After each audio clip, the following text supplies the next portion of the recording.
Welcome to Childcare Rockstar Radio. I'm your host, Jennifer Connor, CEO of the Childcare Success Company. Childcare leaders around the globe are breaking through challenges, raising the standard of excellence, and building businesses that impact children, families, and communities in powerful new ways.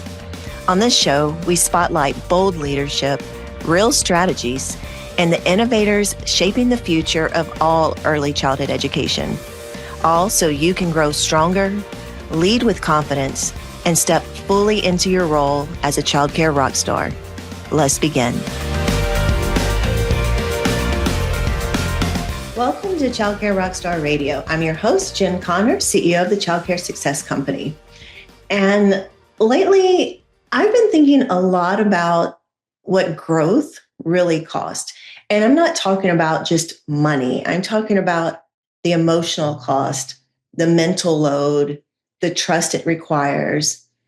Because sometimes in the next level of growth, you're asked to let go of the very things that helped you get there. And it asks you to trust your people more, to trust your systems more, to trust what you built can keep working, even when you're not holding every single piece together. And if I'm honest, I think that's the part of growth most owners don't talk about enough. Expansion sounds exciting, but in real life, it usually looks bigger than payroll, like bigger decisions, more moving pieces, more learning how to lead from farther away. So this episode is going to be amazing for that. But before we jump into this conversation, I want to thank today's sponsor is ProCare. So if you are familiar with this, field trip permission slips, tuition reminders, staff schedules, incident reports, parent text at 7 a.m., well, then that means you're running a childcare center. And that means you're probably wearing about 47 hats before lunch. And ProCare Solutions gets that. They've been in business for 30 years with over 40,000 childcare providers and just one mission, and that is to trade the chaos for calm. So billing, enrollment, family communication, staff management, that's all in one piece, all working for you. That way you can stop managing all the paperwork and get back to what really matters most, and that's the children in your care. So visit procare.solutions/CCS26 and find out what running your childcare center feels like when you finally have the right tools. All right, so let's get back to this conversation with Thomas today. And it feels so timely in this season of growth because Thomas is in one of those massive seasons right now, amidst moving his family from Florida back to California, all while opening a second location and all leading through leadership changes at the same time.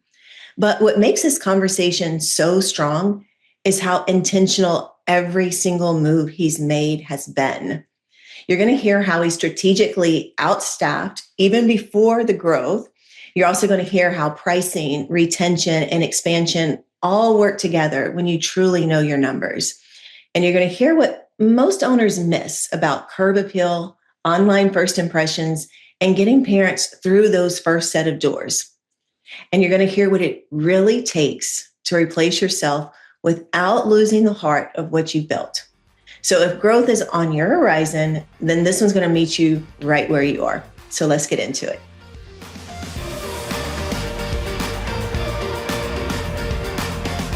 All right, welcome back to Childcare Rockstar Radio. I'm your host, Jen Connor, CEO of the Childcare Success Company.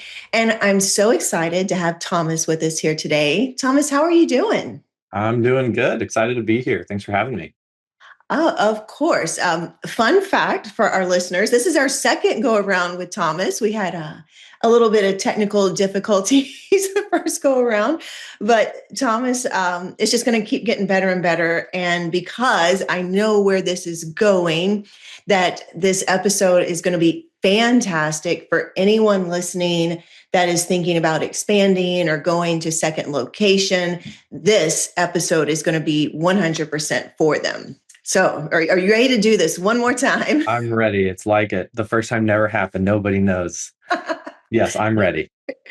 All right. So my favorite question lately, Tell us and tell the listeners just a little bit about what's going on in your life. What season of life are you in? And just what's going on for Thomas and Thomas's family and business. Yeah, so we have a lot happening in the Brawner household right now, both professionally and professionally and personally.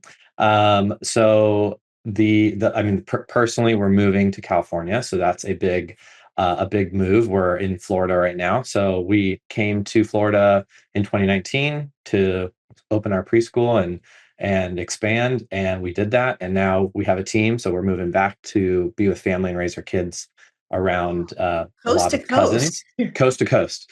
Uh, Professionally, we are in a season of, I would say, like early spring because we are kind of in our growth stage.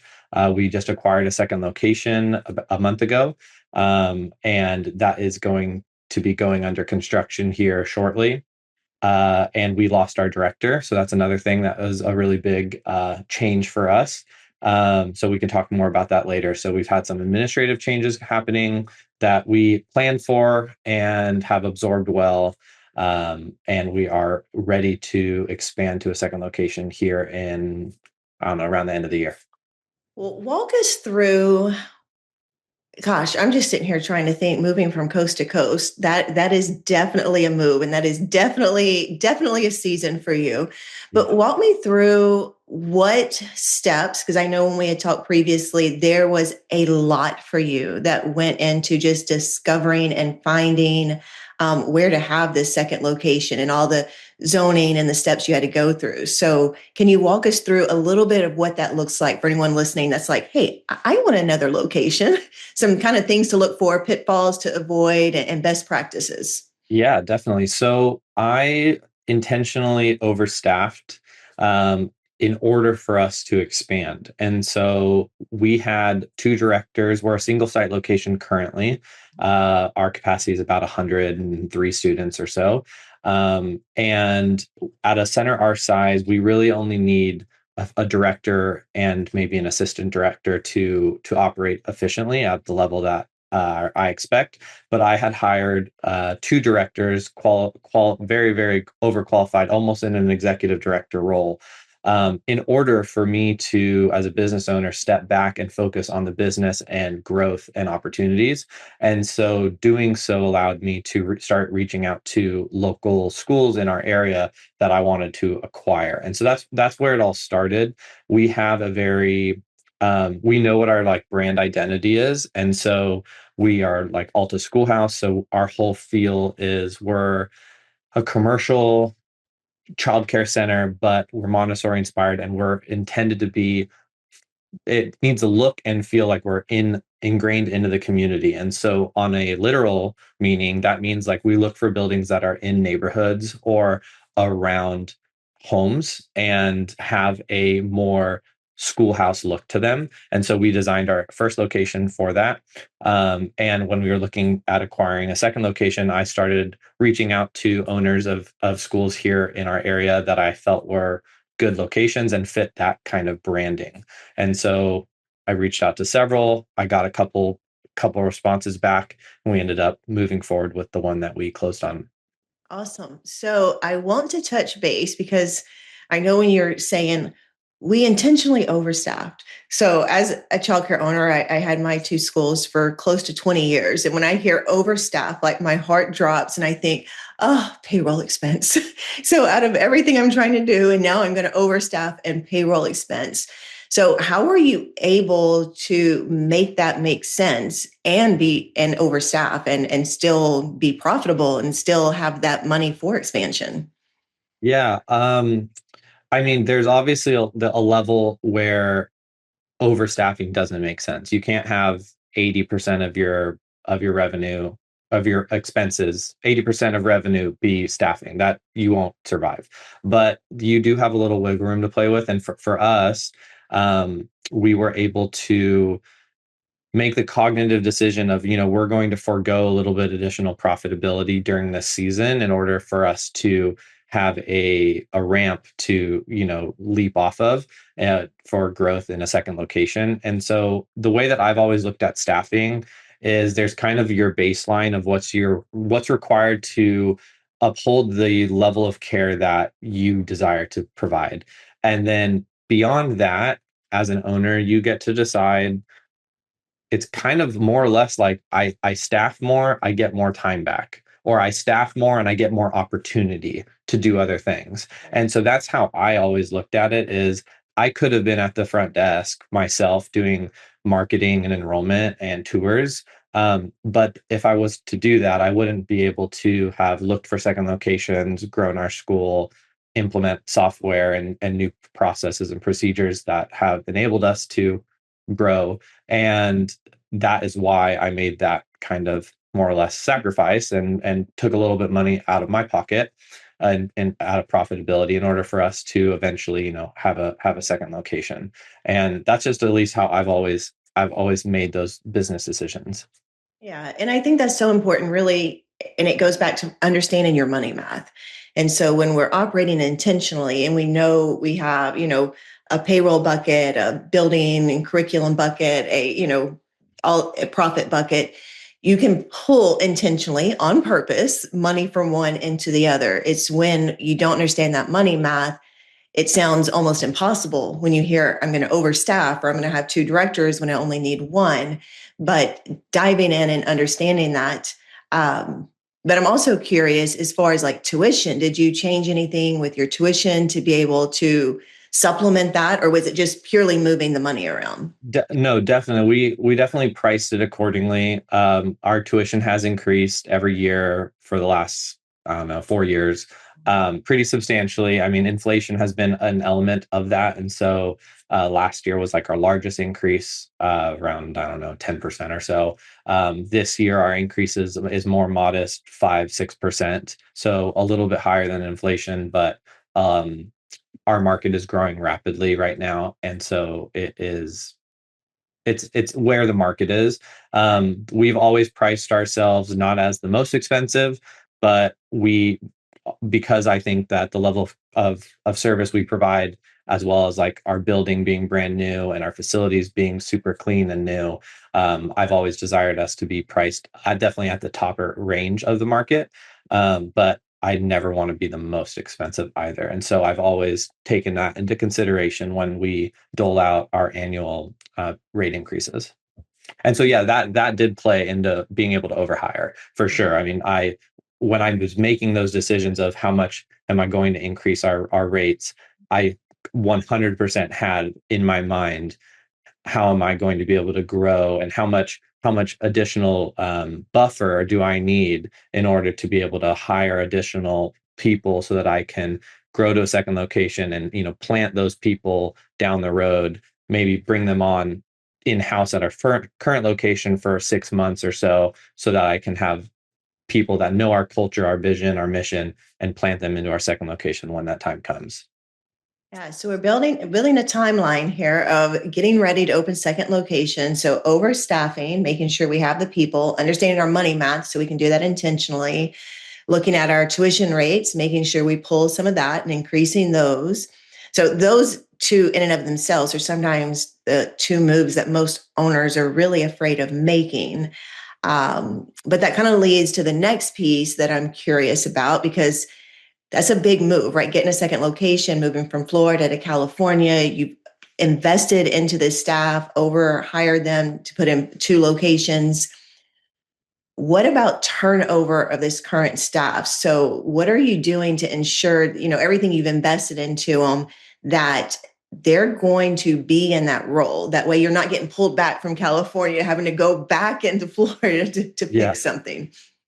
Yeah. I mean, turnover is an unfortunate reality of any business. In our industry, it's a little higher than most. And so we do a couple things to prevent turnover. We have lower than average turnover, I would say. We still have some turnover. We just lost our director, like I said. So that happens naturally. But what we do is a couple things. We overpay our employees. So like we play probably top of the market, we pay our employees. We provide a substantial amount of time off. Like basically, if our center is closed, we pay our teachers for holidays, for closures, everything. And then we also overstaff our classrooms. So teacher burnout is a real thing. My wife was a teacher and she got burnt out, and we have kind of tried to reverse engineer why that happens and prevent it. So for us, we have at least one more additional teacher that's required than over ratio in every classroom. So for us, we have 3 teachers in every class, sometimes 4, but usually 3. And that enables teachers to be able to step out if they need a break without asking for a floater to step in. And that is a huge, huge selling point when we're hiring for staff. They see that and they're immediately coming from a center that has one room and they're the only teacher with 8 kids or 10 kids or Yes. 9 kids. And they're like, wait, I can just like step out of my class when I get overstimulated for like 3 minutes and that's okay. And we're like, yes, like we would rather you step out of your classroom than continue to try to trudge through the day and get burnt out. Like that is our preference. And so when they hear that, they're immediately like, these people are for me. They want what's best for me. They care about my health and they're staffing accordingly. And obviously, we have to price our center to accommodate that, but it's a win-win, really. Like, yes, parents pay slightly more premium, but they get low turnover, which is the number one thing parents complain about when they leave a school. It's my kid's teacher was always changing. And we have several staff members to this day that have been with us since we've opened.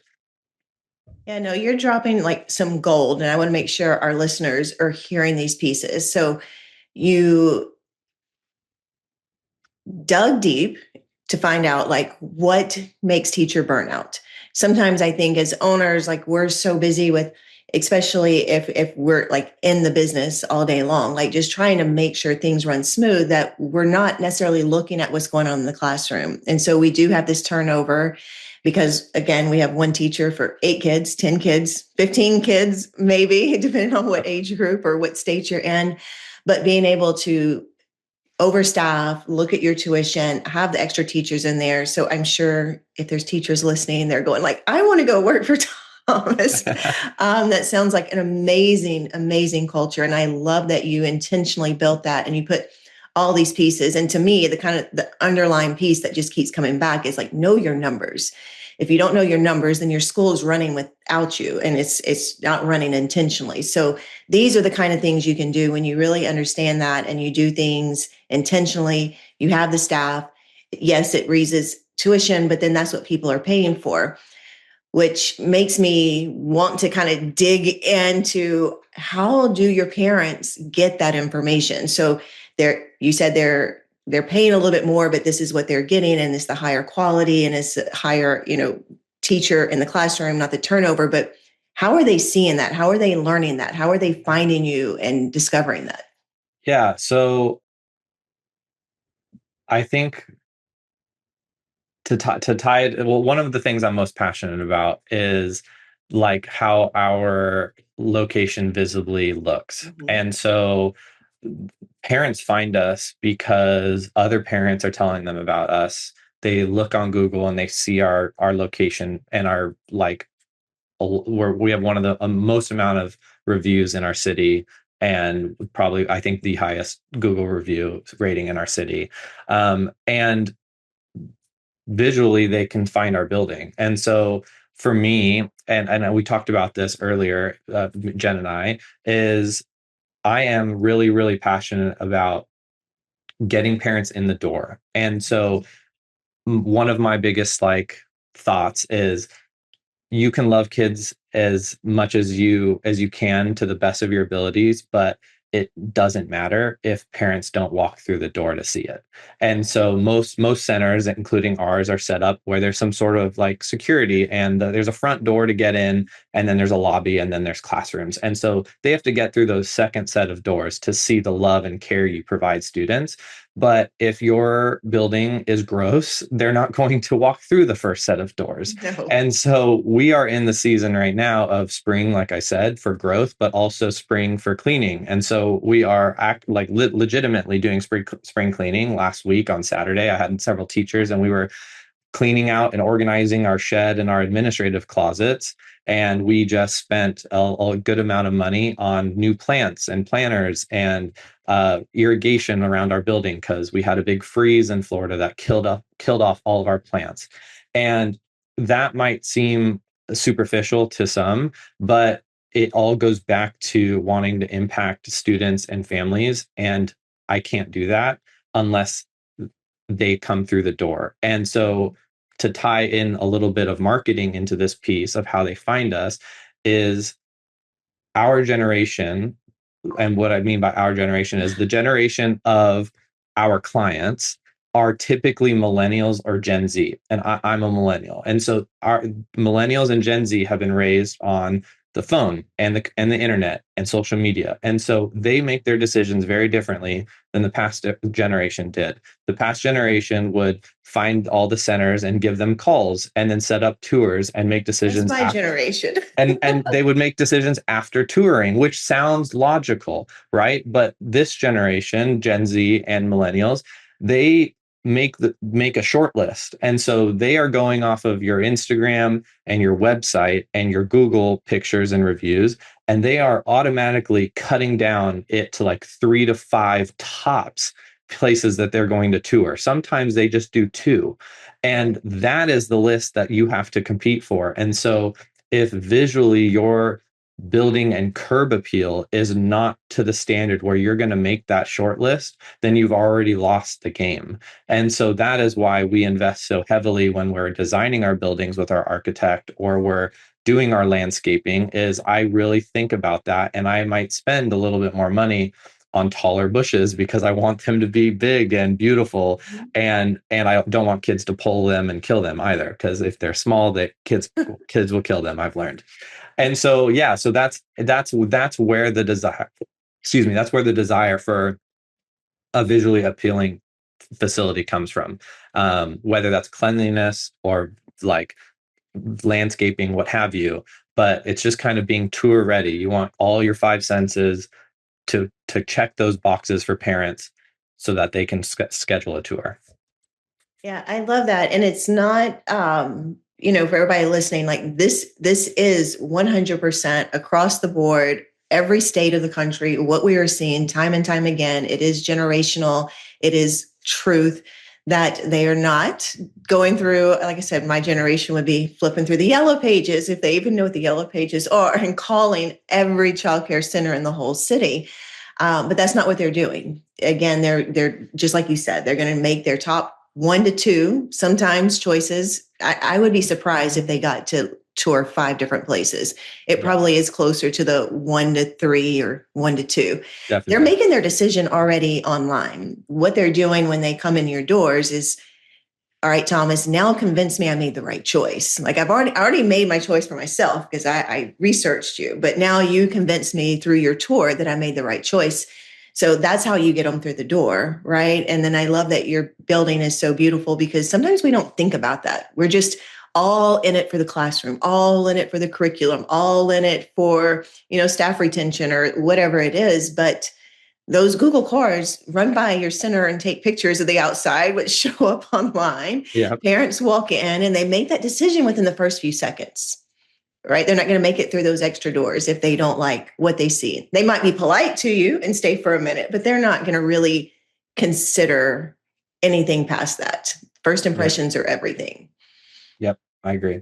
Yep. If the director is super nice and greets you well, but all they smell is dirty diapers, they're going to go tell their friends, man, that place stinks. Because that's the thing they're going to remember. Literally. So we just have to be cautious about those elements for sure. And I have a very unique eye for it. All right, awesome. Okay, so let's dig into some pitfalls you found, because I know we talked about zoning and just, you have this idea for a second location, but there's some research and there's some like practical steps for anybody that's listening. That's like, okay, I want to go to, I keep saying second, but the next location, if you have multiple ones.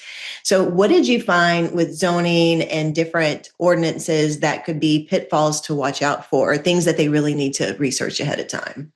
Yeah. So a little backstory with me is I don't have a background in zoning or land use or entitlement processes at all. I have been trial by fire for this. So our first location went through like large public outcry for and against, and so I kind of learned it on the go. The biggest thing that I can tell people that are either looking to open their first location or just an additional location is to hire the right people. So the there are people out there that are their whole job is land entitlement or building use. So you can find people that specialize in either land entitlement or zoning or building use and contract with them for a couple $1,000s. It's not cheap, but it's worth it in the long run because they will go to your local municipality and they will come back to you with all of the requirements needed to run a childcare facility at that location, whether it's allowed by right, whether it has to go through some sort of public opinion process or hearing or vote, or whether it's Xed and not allowed at all and never will be. And that is really important because that can save you thousands of dollars going down a road trying to make a building work in a location that it's just an uphill battle or never going to work from the beginning.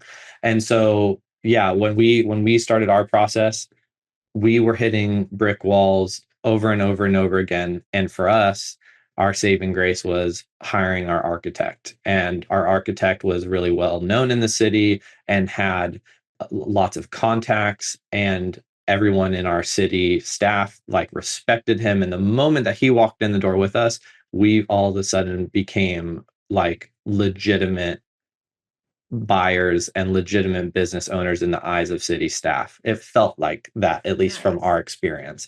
And so having somebody walk in with you that is known in your city is huge. If you aren't in a city, then contact your local municipality, your county. So the other piece of advice I would give is cities want business or counties want business. They want the tax revenue from your business. And so they don't want you not to open. They just might not want you to open in that location. They might want you to open somewhere else. And so if you call your city, ask for the zoning board or zoning department, and you can ask them for like a letter of what is allowed on this property and give them the property address. And most of the time they will give you a formal letter saying, hey, this is allowed by right, or this would require such and such. And that's free. They'll do that for free. And the more you make contacts with your local municipality, the better, because they'll know you when you walk in the door with an actual location, like a contract in hand, and you're under contract. Or if it falls through, they will potentially reach out to you and be like, hey, we just got word of I know that didn't work out, but we just got word of this other location. You guys should check that out. And they'll kind of turn your ear to another location. And that's exactly what happened to us. We fell through on our first two locations, and the city knew what we were looking for and the feeling that we wanted it to bring to their city. And they ended up pointing their finger at this location, our current location that we got. So lean on your local city, your local county. They want your business. It's a convoluted process that takes people with degrees to understand in that field, but you can figure it out, and they're there to help you. Yeah, make smart friends. And the whole time you were talking, I don't know why this is the visual that pops in my head. That so if people are listening and they're like, that seems like a lot for another location, the correlation to it that comes from me is when you're buying a house, right? You check to see if there's HOA, and you check to see Exactly. what the HOA will allow and not allow, because you don't want to buy a house and end up finding out I can't put that shed or the jungle gym set or playground that I want, or the swimming pool in the backyard, or I can't put this in the front yard. So most people can think, okay, well, that makes sense. I'm going to research an HOA before I find a house. Same thing for another location. I'm going to research what the zoning is because I don't want to find out. And I've actually heard this from owners where they've gone in and they've almost finished the locations and then find out something crazy about like the parking spaces that they have to have. And they've had to go buy like additional lots just to have, an X number of spaces for X number of occupancy. So they find out these things too late after they've already invested time, money, or sometimes almost to the finish line. And then now, like, okay, I'm sitting here with all this invested and I can't open because I have to go backwards and do the check boxes. So it's all about research. So your expertise is going to save a lot of people some down the road issues. They're going to check into it beforehand. Yes, I hope so. It was like I said, trial by fire for us. So yeah, definitely lean on your local city or county. All right. So I love all of this. And I think this is really great steps anytime you want to expand, get more locations, or just best practices for marketing, for taking care of your staff. But I want to circle back before we wrap up, all the way back to the beginning, because you were like, okay, I intentionally overstaffed because I wanted to basically replace me. So you could be out and you could look at other locations, you could look at moving. I want to dig into like, how did that feel? Like, was there any fear going on? Like, what happens if I step out and I'm letting someone else run my locations? What was going on Yeah. inside Thomas's heart and head? Yeah, I mean, it's definitely not easy, like emotionally sometimes, because one, it's like it's our baby. We created this thing from the ground up. So giving that responsibility over to somebody else is always difficult. Some things I was like, thank God I don't have to do this anymore. I hate this part of of owning a business, and here, have it. But most of the stuff like finances and running payroll, that's not something that doesn't come without its kind of like gut punch of like, do I really want to do this, and give this responsibility over to somebody? But what I've always learned from every time I kind of extend myself out into that uncomfortable area of providing other people with responsibilities so that I can be more of a visionary or big picture planner on the back end, is they always appreciate it and love it, because they feel like they don't have a ceiling over their head where they are capped at what they're able to do. Employees want continued career advancement. And that doesn't necessarily always mean that they want continued pay increases. I mean, sure, everybody would love a pay increase, but they also want continued responsibility, just to feel like they're growing as an individual and in their career. And so when I can start to add additional responsibility on their plate in a calm way where they're not burdened down by it, they are normally very, very thankful and appreciative of that, because they feel like they are continuing to go up instead of stagnate and plateau. And so, yeah, it was definitely like a little bit concerning sometimes for me, but you just have to have systems where you're auditing that. So, for example, with payroll, I still look at my payroll. I will always, to the day that I die, look at my payroll. But I've been letting my director now approve hours, tell me the payroll's good to go. And it takes me, I don't know, less than 10 minutes to run payroll now, because I just glance at it, make sure there's no red flags that I know what to look for. And boom, hit the button and I'm good.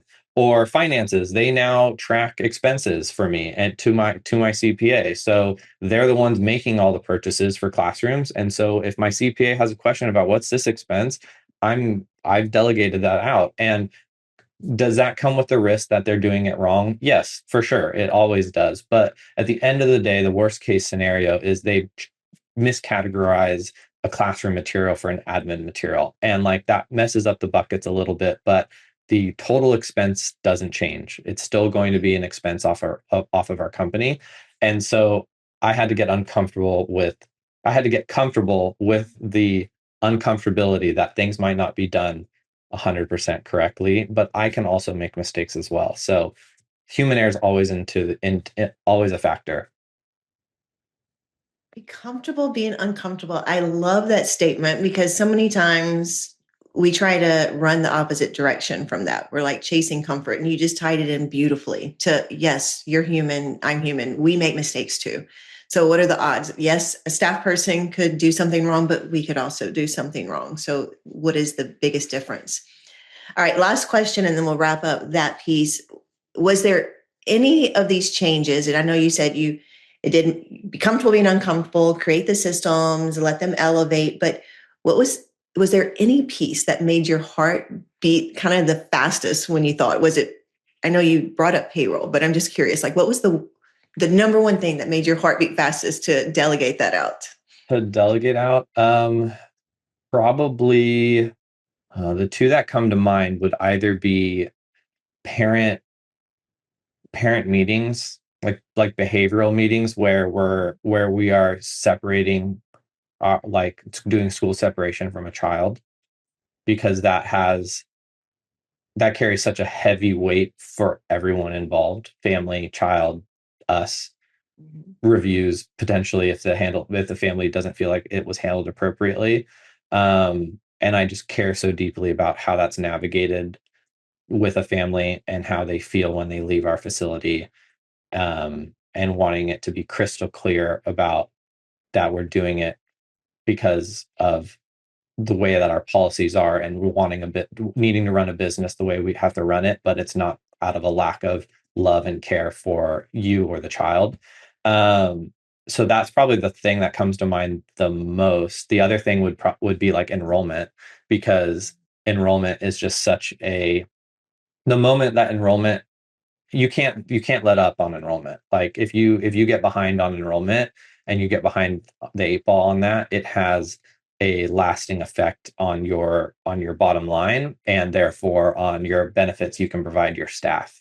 And so both of those things probably were the two hardest things. But I just built a process of like, hey, I'm gonna run them. You're gonna watch me run these meetings. Then you're gonna handle them, and I'm gonna sit in and answer questions. And then eventually you're gonna run them solo, and I'm gonna follow up with you afterwards. And we did that for a long, long time. And eventually it was just, okay, you're doing it great, and I'm monitoring it. And we haven't had any issues or concerns from families about how those processes are going. And so I feel confident in your ability to be able to, take that responsibility on. Oh, I love hearing that because that's like my favorite thing to teach is that there's no shortcut to time. And so sometimes when you try to delegate something and we're just trying to get things off our plate, especially when there are things that are like really important to us, there's no shortcut to time. And you laid it out perfectly. They watch you, they learn from you, and then you watch them as they're doing it. And then you gradually step out and let them follow up with you. And you do those checkpoints, and it takes time. Yeah. So there's all of this is, I guess, intentionality. Like everything you've done, if one word for this whole episode keeps coming to mind, it's just how intentional you really went through all these steps. They weren't just kind of, I woke up in the morning and I thought I was going to do this one thing. Everything's been very planned out, very intentional, and very successful. So I've loved having you on this episode. Thanks, Ben.